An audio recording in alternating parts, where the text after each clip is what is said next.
Kalian gak perlu bayar SPP, gak perlu bayar uang pangkal, dan yang paling penting kalian juga dapetin uang saku per bulan. I never made it, but I know what it takes. I'm motivated by a... Oke, jadi kalau kalian tahu, aku sekarang statusnya itu sebagai mahasiswi di Institut Tazkiyah, dan aku ngambil jurusan ekonomi syariah. Kebetulan di Tazkiyah juga di sana kamu bisa pilih mau kelas regional atau kelas yang internasional. Oke, jadi langsung aja nih kita masuk ke tips-tips supaya kita bisa dapetin beasiswa full.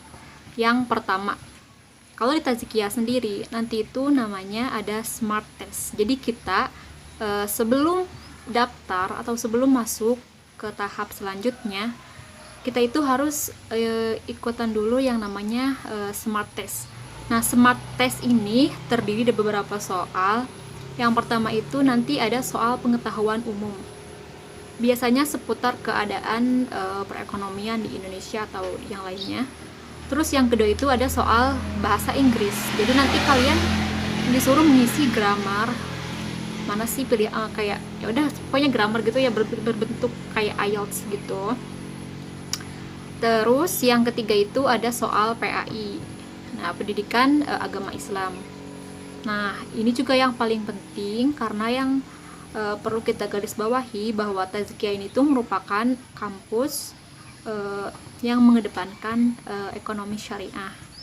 Jadi bukan hanya mata kuliah yang syariah, tapi di sana juga nanti kita pergaulan, lingkungan, semuanya itu insya Allah berbasis syariah. Nah, kemudian soal yang keempat itu ada jenis soal matematika dasar mungkin ya, jadi nanti kayak ada semacam, saya lupa lagi sih soalnya, mungkin kayak logaritma dan pokoknya pengetahuan dasarnya tentang matematika. Nah, tahap pertama ketika kita udah lulus smart test, minimal kita itu dapat grade B, baru kita dinyatakan untuk bisa masuk ke tahap selanjutnya. Nah, yang kedua itu tahap pengumpulan berkas.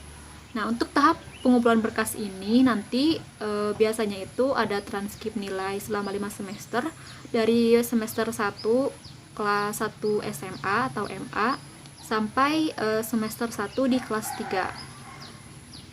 Nah, selain transkrip nilai, nanti juga kalau misalkan ada itu kayak sertifikat yang udah kita terima nih dari perlombaan atau acara-acara yang kita ikutin. Terus yang wajibnya sebenarnya mungkin hanya transkrip nilai aja. Terus kelakuan baik dari sekolah kita. Terus oh iya, ada CV kita sendiri.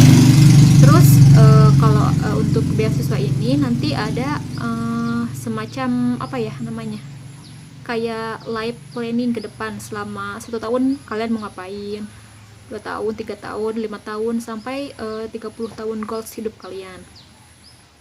Nah, selain itu ada persyaratan tambahan. Kalau misalkan kalian nih hafal 30 juz, kalian juga bisa menyertakan ijazah kalian. Atau mungkin ada persyaratan yang lainnya, itu tergantung kebutuhan ya teman-teman, seperti surat keterangan tidak mampu atau mungkin token listrik dan lainnya. Itu mungkin nanti cuman opsionalnya aja, tapi yang wajibnya itu yang tadi. Nah, ketika seleksi berkas ini telah berhasil, telah di ACC, nah kita masuk ke tahap yang terakhir, yaitu tahap interview. Dan menurut aku sendiri, kalian itu lolos enggaknya di dapetin beasiswa ini tuh dari interview kalian. Karena kalau misalkan dari pengumpulan transkrip nilai, mungkin kita nggak tahu ya ini mesti dapat nilai asli atau enggak. Terus smart test itu kayak cuman nguji kemampuan kalian. Nah, di interview ini kalian tuh dilihat gimana kemampuan public speaking kalian, gimana skill kalian, terus kalian juga ditanya life goalsnya kayak gimana gitu. Nah, untuk interview sendiri waktu itu karena waktu itu juga aku menyertakan ijazah Hafiz, Jadi waktu itu aku ada tes Al-Quran dulu ya. Terus selanjutnya itu nanti ada skill. Kalian nanti bilang aja kalau kalian skillnya ada di bahasa, nanti kalian tinggal ujuk kebolehan gitu. Kalian bercerita dengan bahasa Inggris atau bahasa Arab dan bahasa yang lainnya yang teman-teman kuasai. Atau kalau misalkan teman-teman nanti misalkan saya punya keahlian kayak public speaking, jadi teman-teman bisa mungkin di sana kayak debat atau apalah, berdiskusi gitu, bisa aja. Nah, jadi tahap interview ini tahap yang paling penting. Jadi kalian juga butuh persiapan gitu. Nggak boleh interview langsung aja datang. Nah, kemungkinan di tahap interview ini paling besar mungkin nilainya sekitar 50% gitu dari kemampuan teman-teman itu dilihat seberapa besar sih goals teman-teman. Dan nanti juga kalau misalkan udah di tahap itu, nanti dalam beberapa minggu teman-teman bakal diumumin lolos enggaknya di website dia gitu. Jadi mungkin itu aja tips dari aku buat teman-teman. Yang penting itu dari sekarang, kalau misalkan teman-teman emang niat mau kuliah terus mau dapetin beasiswa, jangan lupa asah terus kemampuan teman-teman, belajar dengan serius. Pokoknya jangan pernah menyerah, karena sebenarnya pinter enggaknya kita itu gak bakal ngaruh, tapi yang ngaruh itu adalah usaha kita, seberapa besar usaha kita dan doa kita gitu. Oke, untuk kali ini mungkin aku hanya bisa menyampaikan segitu aja buat teman-teman. Nanti yang ada saran bisa komen aja, mau ngebahas apa boleh, tentang perkuliahan atau tentang kehidupan pribadi juga boleh, kayak tips dan tips yang lainnya mungkin yang bisa aku bagikan. Atau kalian yang penasaran gimana sih perkuliahan itu, apa aja matkulnya dan gimana, boleh nanti langsung aja komen ya, teman-teman mau ngebahas apa. Oke, sekian.